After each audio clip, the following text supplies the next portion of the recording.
Zdravím vás, jsem El prvního videa. Dneska si tady povídáme o filmu Pátek 13. nebo ho můžete znát pod jménem Jason Voorhees.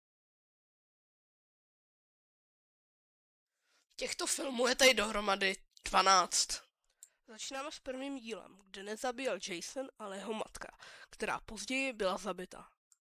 Odehrává se to v roku 1957, kdy se mladý Jason utopil a jeho matka chce udělat pomstu. Teď se přesouváme na rok 1958, kde skupina lidí se přišlo podívat na Camp Crystal Lake. Tento film vyšel v roku 1980 a jsou tady fakt divné věci. Třeba jako tento klip, kde Pamela Voorhees se snaží ufackovat člověka.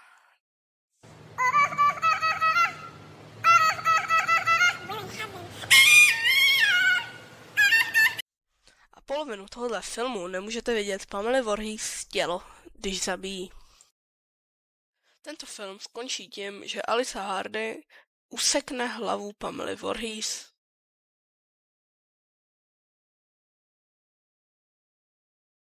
Teď rovnou přeskočíme na Pátek 13.2. Vyšel v roku 1981 a ukážeme si nějaký scénky. V druhém partu nějakým důvodem obživil Jason a chce udělat pomstu za jeho matku. Kdybyste se ptali, proč má pytel přes hlavu, tak je to kvůli tomu, protože aby zakryl svůj deformovaný obličej. A stejně jako v prvním díle, asi tak polovinu filmu se neukazuje tělo Jasona. Měl jsem zmínit to, že Jason ukryl Alici, tý borky z prvního dílu, ukryl jeho matky hlavu do její ledničky a potom ji probodl šroubovákem. No, stejně jako v prvním díle, tenhle film má fakt goofy scény.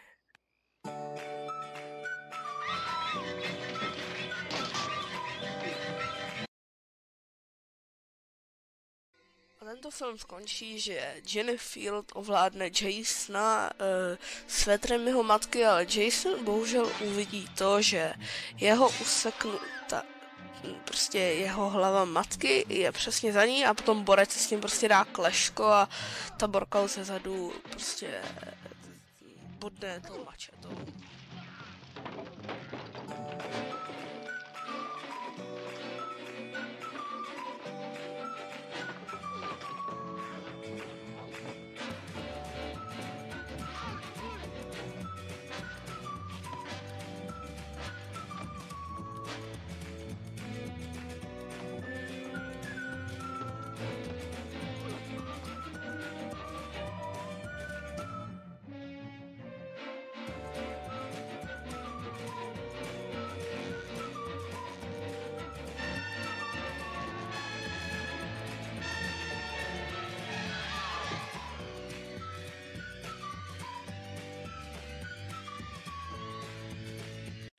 Teď se přesuneme na part třetí, takže Pátek 13.3, ten vyšel 1982 a teď si řeknu mi nějaké informace k tomu. A v tomhle díle byla ukázána Jasonova ikonická maska díky tomuhle borcovi, který se jmenuje Shelly, ale vypadá trošku jako Bob Ross. Dívat na různé informace o tomhle díle, ale bohužel se nic nemohl najít. Ale jediný, co si docela pamatuju v tomhle filmu, bylo to, že fucking hulili trávu na začátku filmu. Tento film končí tím, že Borka ho vykačuje v klešku, ale potom mu dá knockout lopatou a pověsí ho na provaz a potom se z toho vyklačuje a potom mu ta Borka zabodne sekiru do hlavy.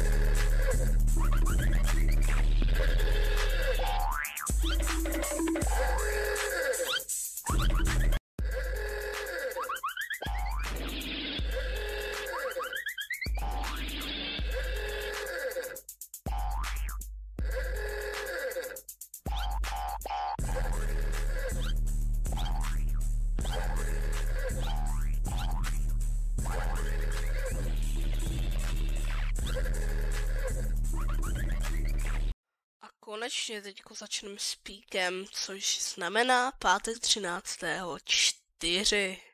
A toto je jeden z mých nejoblíbenějších dílů kvůli Tommymu Jarvisovi.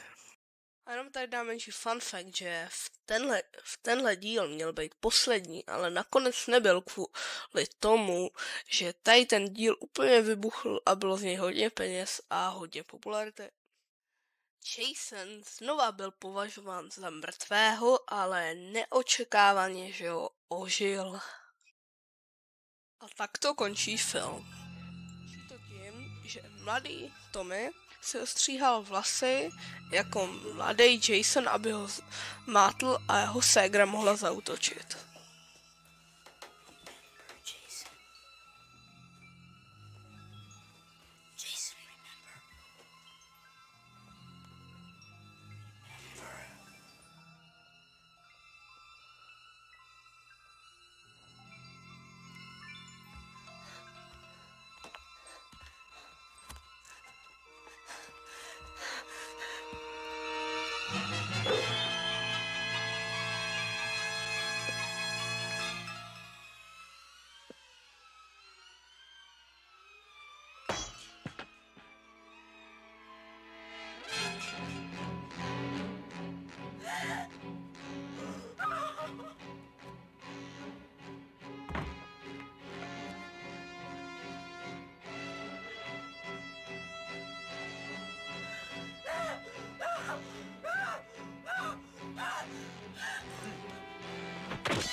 A když se právě teď kouknete na Jasona z partu 5, tak si určitě všimnete pár věcí, že je malý a nemá jako, prostě je menší a kde sakra vzala tuhle masku.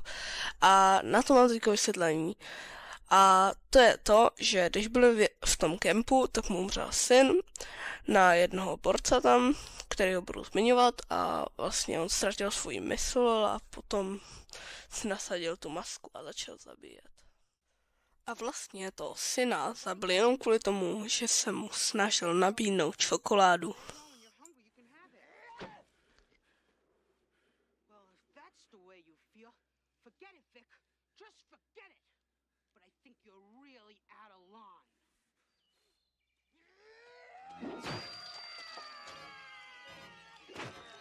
A vlastně jsem zapomněl zmínit to, že tohle je psychiatrická léčebna a je v ní i Tommy Jarvis kvůli tomu trauma, jaký zažil, když byl malý.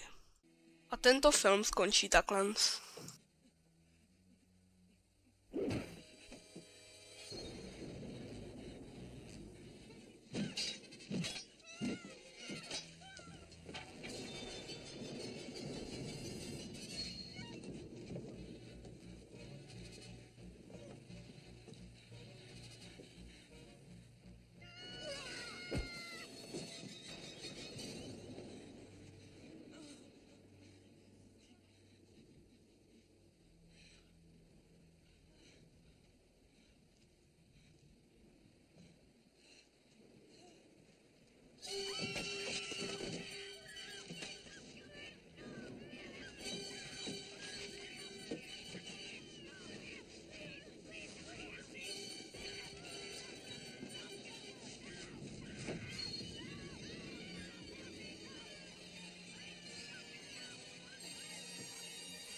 A teď půjdeme na 6. díl. Pořád nechápu Jarvise, proč sakra vykopal Jasonův hrob a zabodl do něj tyč a do něj náhodně zaútočil blesk. Já to prostě nechápu.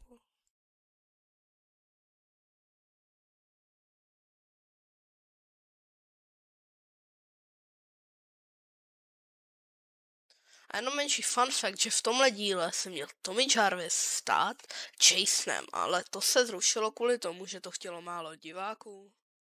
V tomhle díle se moc nic zajímavého potom nedělo, až na to, že pořád Tommyho Jarvis se zavírali do vězení za to, že prej, že bláznil kvůli tomu, že prej, že Jason je reálnej.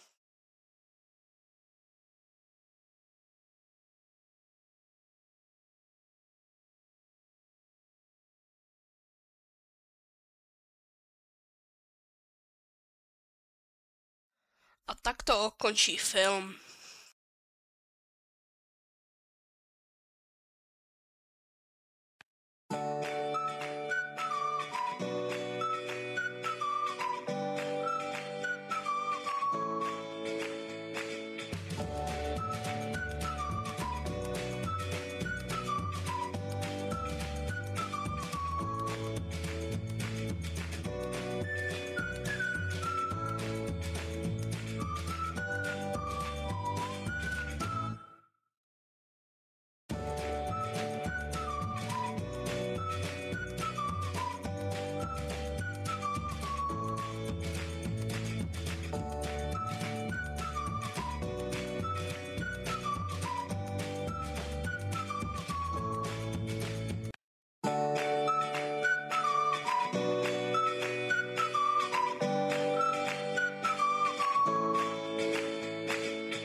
A teď se přesouváme na 7. díl. A to je o holce, která má telekineze a vidí do budoucnosti a občas se chová jako Tyler Durden.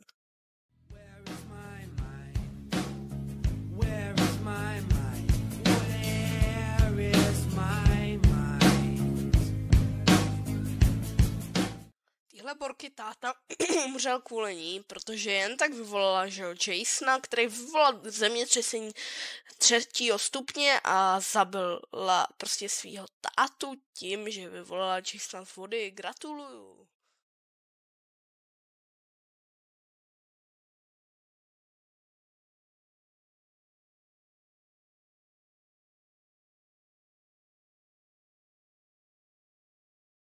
Tady ten díl moc nebyl populární, ani není můj vůbec oblíbený, protože jen tak na konci filmu vyvolala svýho tátu z vody, kde byl mrtvej, vyvolala ho a ten uškrtil Jasona, což vůbec nedává smysl.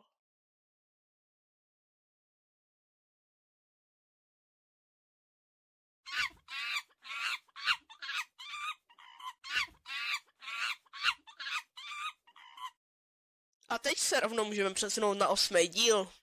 Tento díl je o tom, že Jason se dostane na Manhattanu, jak se to jmenuje, on se to jmenuje Jason Manhattanu a taky, že se to tak jmenuje a v tomhle díle se dostane na loď přeživším a vyzabíjí tu celou loď, ale nějaký přežili a o tom se teďko problém.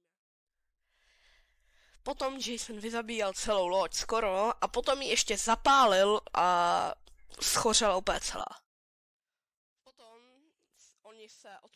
Oni odplavali do toho Manhattanu díky záchranné lodi a prostě se tam potom dostali. A teď vás seznámím s Juliusem, to byl takovej ten borec, prostě, na kterýho se dají mega dobře dělat edity.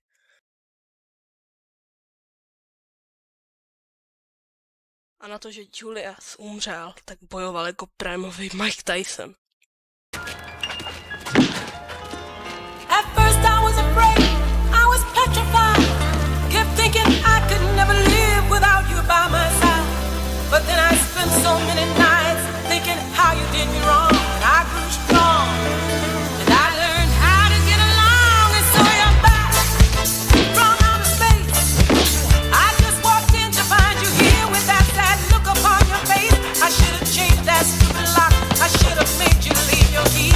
If I'd have known for just 1 second you'd be back to bother me. Go on now, go, walk out the door, just turn around now. Actually, to je hodně menší fun fact o tom, že Jason by nezavil Juliuse, kdyby mu Julius neřekl, že taky si dej 1 ránu, nebo jak to sakra bylo. A tak to skončí film.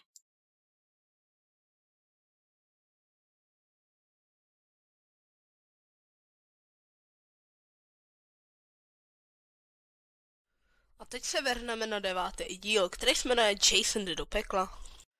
Tento díl je hlavně o tom, že Jason si vyměňuje těla s různýma lidma, protože se zjistil, že má takový virus, který vlastně, kde se může teleportovat do různých mrtvol. Nebo spíš do těl.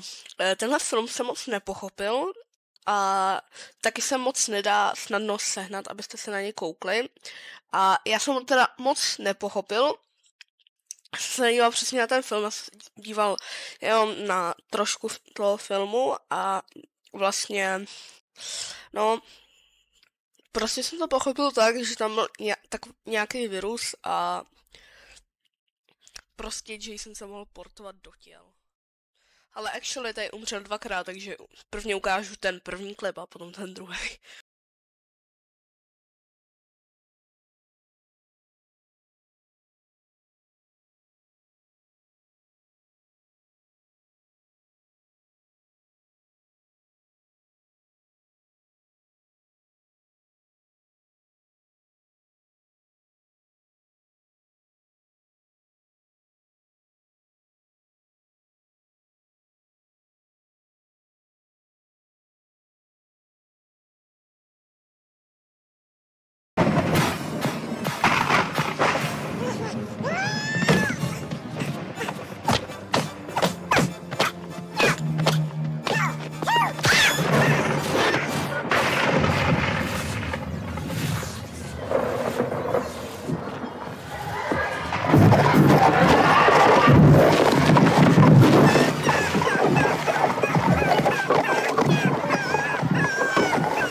A teď se vrhneme na speciální díl Jason vs. Krueger.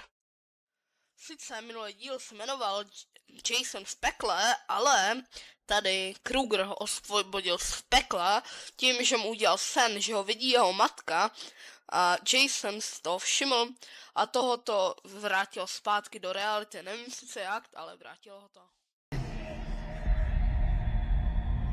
My special boy. Do you know what your gift is? No matter what they do to you, you cannot die. You can never die. You've just been sleeping, honey. But now, the time has come to wake up. Mommy has something she wants you to do. I need you to go to Elm Street. The children have been very bad on Elm Street. Rise up, Jason! Your work isn't finished! Hear my voice and live again!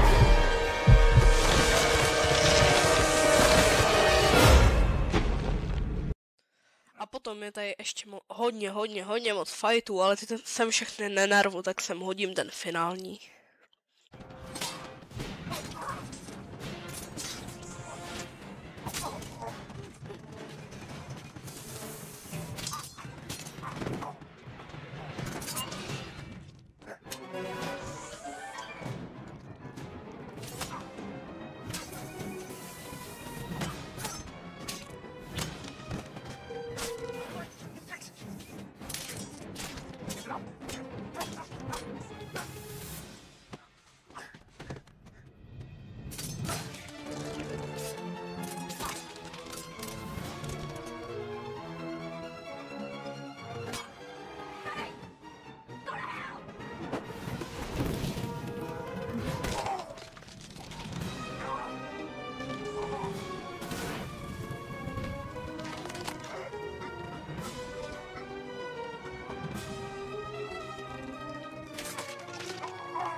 teď se přesuneme na další díl, což se jmenuje Jason X. V tomhle díle vlastně můžete znát, že Jason byl ve vesmíru a vlastně on umrzl v takovém mrazáku a Borka vedle něj jako umrznula taky. A byl v perfektní kondici a našli je borci z budoucnosti o 455 let později a vlastně potom je reanimovali a oni žili znova. A teď vám ukážu pár klipů a pár informací.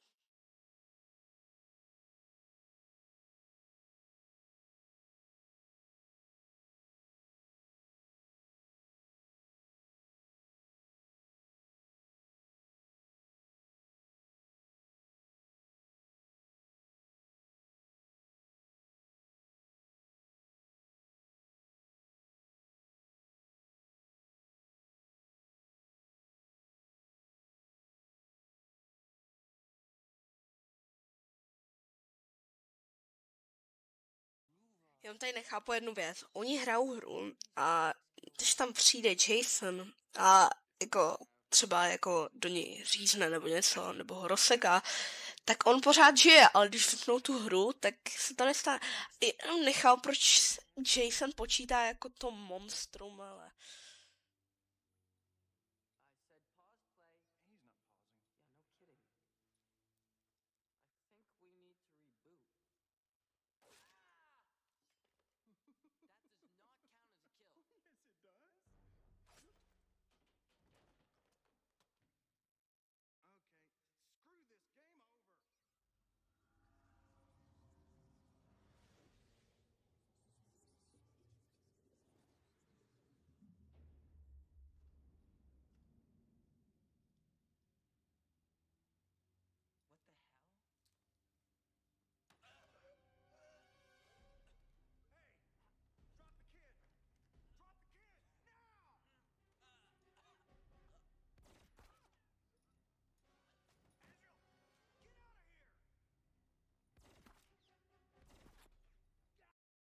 A takhle skončí film Jason X.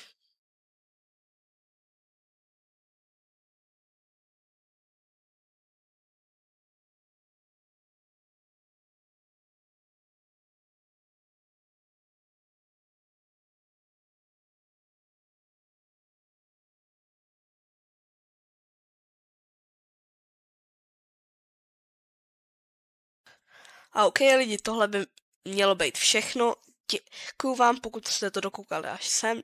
Dejte like a když tak napište do komentu, pokud mám udělat tady ten znova nějaký rozbor těch filmů, tak napište když tak do komentářů, pokud chcete, aby jsem udělal na Elm Street. A fakt děkuju, že jste se sem dokoukali a prosím dejte like. Tak čau.